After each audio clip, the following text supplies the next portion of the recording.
নগর ভবনের দুর্নীতিবাজ কতিপয় কর্মকর্তার নেতৃত্বে বহিরাগত ভাড়াটে সন্ত্রাসীদেরকে নিয়ে আসে এবং তারা আমার নামে স্লোগান দিয়ে তারা যারা এতদিন যাবৎ আন্দোলন করেছে, আন্দোলনের যারা অগ্রভাগে ছিল, যারা আন্দোলনের পরিচিত মুখ বলে আমরা জানি, তাদের উপরে হত্যার উদ্দেশ্যে হামলা করেছে এবং 3 জন এখন মুমূর্ষ অবস্থায় রয়েছে। 8-10 জনকে প্রাথমিক চিকিৎসা দিয়ে ছেড়ে দেওয়া হয়েছে। তারা স্ক্রুড্রাইভার, হাতুড়ি, দেশীয় অস্ত্রশস্ত্র এবং একজনের পকেটে পিস্তলও ছিল, কোমরে পিস্তলও ছিল এবং একজনকে ছুরি দিয়ে আঘাত করে তার ফুসফুসে একটি ছিদ্র করে ফেলা হয়েছে। তার অবস্থা আশঙ্কাজনক, তার কি হবে আমরা জানি না। এটি করার মধ্য দিয়ে তারা এক ঢিলে 2 পাখি মারতে চেয়েছে।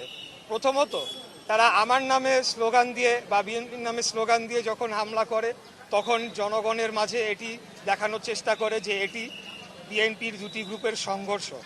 দ্বিতীয়ত এই যে জনগণ সেবা নিতে আসছে, স্বস্তিতে তারা নগর ভবনে প্রবেশ করছে, সেটিকে বিঘ্ন ঘটিয়ে একটি ভীতিকর পরিবেশ সৃষ্টি করে পুরো দায়টাই আমাদের এই আন্দোলনকারী এবং বিএনপির যারা আমরা রাজনীতি করি তাদের উপরে চাপিয়ে দেওয়ার একটা চেষ্টা করা হয়েছে। এখন আমি এটার তীব্র নিন্দা এবং প্রতিবাদ জানালে আসলে এটা একটা গতানুগতিক বক্তব্য হয়ে যাবে। আমি বলবো যে দ্রুততম সময় এই যে যারা হামলা করেছে তাদের সিসিটিভি ফুটেজ রয়েছে, নগর ভবনের সিসিটিভিতে ধরা পড়েছে, বিভিন্ন গণমাধ্যমের ক্যামেরায় তাদের ছবি এসেছে এবং মোবাইলের ফুটেজও রয়েছে। এগুলোকে পুঙ্খানুপুঙ্খভাবে পর্যালোচনা করে এই হামলাকারীদেরকে দ্রুততম সময়ের মধ্যে গ্রেফতার করতে হবে এবং তাদেরকে আইনের আওতায় এনে তাদেরকে বিচারের মুখোমুখি করে তাদেরকে সর্বোচ্চ শাস্তি নিশ্চিত না করা পর্যন্ত আমরা থামব না। এই ষড়যন্ত্র পুরোটাই আমাদের এই আন্দোলনের উপরে হয়েছে, এই ষড়যন্ত্র গণতন্ত্রের উপরে হয়েছে, এই ষড়যন্ত্র বাংলাদেশের বৃহৎ রাজনৈতিক স্বার্থের পক্ষে যে আমরা নিরলসভাবে পরিশ্রম করে কাজ করে চলেছি, আগামী দিনে একটি সুষ্ঠু সঠিক জাতীয় নির্বাচন অনুষ্ঠানের জন্য আমরা যে আন্দোলনের মধ্য থেকে দাবি তুলেছি, দাবি জানিয়ে আসছি, সেগুলোকে ব্যাঘাত ঘটানোর জন্য এবং সেই গণতন্ত্রের উপরে একটা হুমকি প্রদান করার জন্যই এই হামলাটি করা হয়েছে। এই হামলার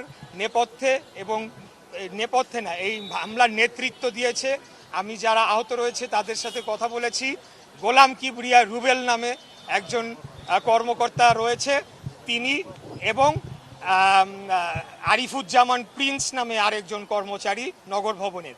এই 2 জন মূলত এবং তাদের নেতৃত্বে কতিপয় স্বৈরাচারের দোসর হিসেবে যাদেরকে ইতিমধ্যে চিহ্নিত করা হয়েছে, যারা সাইদ খোকনের সময়, তাপসের সময়, ইতিপূর্বে আওয়ামী লীগের সময় সকল সুযোগ সুবিধা এই রুবেলের নেতৃত্বে ভোগ করেছে। তাদের নেতৃত্বে বহিরাগত প্রায় শতাধিক সন্ত্রাসী, তারা মুখোশধারী, তারা মুখোশ পরে এই অস্ত্রশস্ত্র নিয়ে হামলা চালায় এবং এই রকমের একটি নাটক তারা রচনা করে যেখানে আমাদের দলীয় স্লোগান ব্যবহার করে। আপনারা একটা জিনিস লক্ষ্য করবেন, এই আন্দোলনটা কিন্তু বিএনপির ব্যানারের কোনো আন্দোলন হচ্ছিল না, এখানে ঢাকা নগরবাসীর ব্যানারে আন্দোলন হচ্ছিল এবং এখানে দলীয় স্লোগানও সেভাবে দেওয়া হচ্ছিল না। অতএব পুরো জিনিসটাই আমাদের দলের বিরুদ্ধে ষড়যন্ত্র এবং আমাদের এই আন্দোলনের বিরুদ্ধে ষড়যন্ত্র এবং আগামীতে আমরা যে গণতন্ত্র পুনরুদ্ধারের জন্য যে কার্যক্রম চালিয়ে যাচ্ছি সেটার বিরুদ্ধে একটা বিশাল ষড়যন্ত্র বলে আমরা মনে করছি এবং আমরা বলতে চাই এখানে আমাদের দমে যাওয়ার কোনো সুযোগ নাই, এখানে পেছনে হটে যাওয়ার কোনো সুযোগ নাই।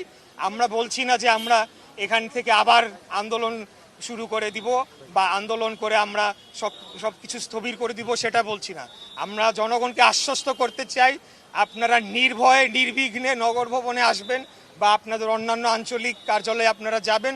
আপনাদের প্রয়োজনীয় সেবা নিশ্চিত করার দায়িত্ব বাংলাদেশের জনগণের ট্যাক্সের টাকায় কর্মরত এই সকল কর্মচারী যারা রয়েছে এবং আপনাদের নিরাপত্তা নিশ্চিত করার জন্য আমরা যেরকম জনগণ হিসেবে মাঠে রয়েছি, পাশাপাশি আইন শৃঙ্খলা রক্ষাকারী বাহিনীকেও জোরালোভাবে আহ্বান জানাবো যে আপনারা এদেরকে গ্রেফতার করে একটি দৃষ্টান্তমূলক শাস্তি নিশ্চিত করার মাধ্যমে আবারও একটা এই যে মব কালচার শুরু হয়েছে, যখন তখন একটা মব নিয়ে এসে হামলা করে একটা ভীতিকর পরিস্থিতি তৈরি করা হচ্ছে, সেটির থেকে যাতে আমরা উত্তরণ ঘটিয়ে বাংলাদেশকে স্থিতিশীল এবং একটা সিকিউরড রাষ্ট্রে পরিণত করতে পারি, এটাই আমাদের আজকের দাবি।